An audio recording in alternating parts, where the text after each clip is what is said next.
they're stopping smoking. We could do that with illegal drugs and save a lot of our young future engineers, etc. Thank you. Thank you. Well, I believe that our rate of incarceration, which is the highest in the world, I think now, has to be seriously addressed. And one of the places to start is with nonviolent offenders and trying to find diversions and alternative treatments.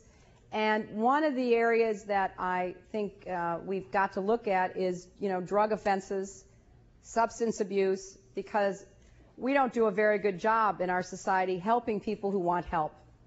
And people make the decision finally after a lot of painful soul-searching and terrible experiences, they want help, and they're told, well, get in line, maybe somebody will see you in 3 months, because we just don't take seriously these really difficult substance abuse problems, and we should. I think, that would be the place I would start with, looking at nonviolent offenders and looking at more treatment, looking at diversionary programs like drug courts,